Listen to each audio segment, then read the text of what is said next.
안녕하십니까. 이번 시간에는 경찰 조사 잘못 받아 망했을 때 다시 살아날 수 있는 방법이라는 제목으로 말씀드리겠습니다. 역시 이제 조사 관련 내용입니다. 경찰에서 조사받은 사람은 피해자도 있고, 물론 피해자 조사도 있고 또 목격자로서 이제 증인 조사도 있죠. 다양하게 있습니다. 그런데 경찰서에서 조사받는 사람은 대표적인 사람은 지금 범인으로 몰려있는 범인으로서의 혐의를 받는 피의자라고 말할 수 있죠. 죄를 지었으면 처벌을 받아야 됩니다. 뭐 그건 당연한 건데, 그러나 지은 죄만큼만 벌을 받으면 되죠. 경찰 조사 시에 이 말을 잘못해가지고 경찰의 질문에 답변을 완전히 망쳐가지고 더 심한 처벌을 받는 억울한 경우가 생길 수 있죠. 뭐 억울한 경우라고 하는 거는 다양한 경우가 있습니다. 자기는 지은 죄가 없는데 답변을 잘못해서 나중에 억울한 처벌을 받는 경우도 해당될 수 있겠죠. 그래서 이런 모든 억울한 상황을 미연에 방지할 수 있는 경우가 이제 조사를 잘 받아야 되는데, 범인으로 조사를 받는 사람이 작성하는 조사 서류 이름을 뭐라고 그러냐면 피의자 신문조서라고 그러죠. 경찰에서 사용하는 용어가 이런 말을 쓰죠. 우리가 조서를 작성한다 이런 말을 보통 쓰지 않고 경찰에서 뭐라고 그럽니까? 조서를 꾸민다 그러잖아요.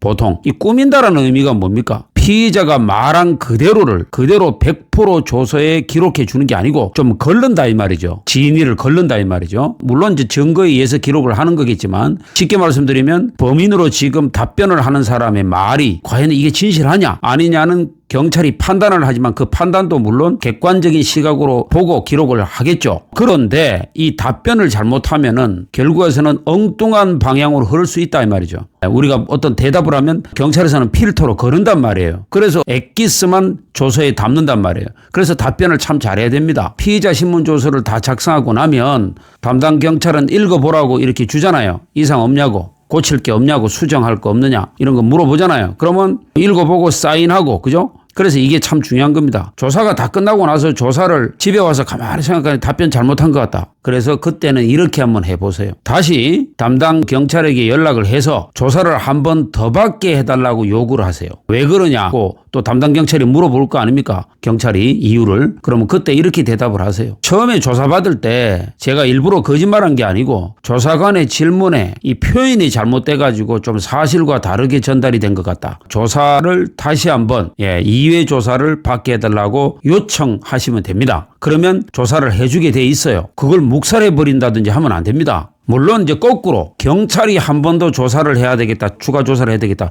뭐 이런 경우에도 출석 요구를 할 수는 있겠죠. 그런데 제가 말씀드리는 오늘 이 방송 내용은 조사를 잘못 받고 왔을 때 피의자가 조사를 더 받게 해달라고 요구할 수 있느냐 이 말입니다. 조사를 해주게끔 돼 있습니다. 억울한 상황이 나오지 않도록 그렇게 참고하시면 되겠습니다.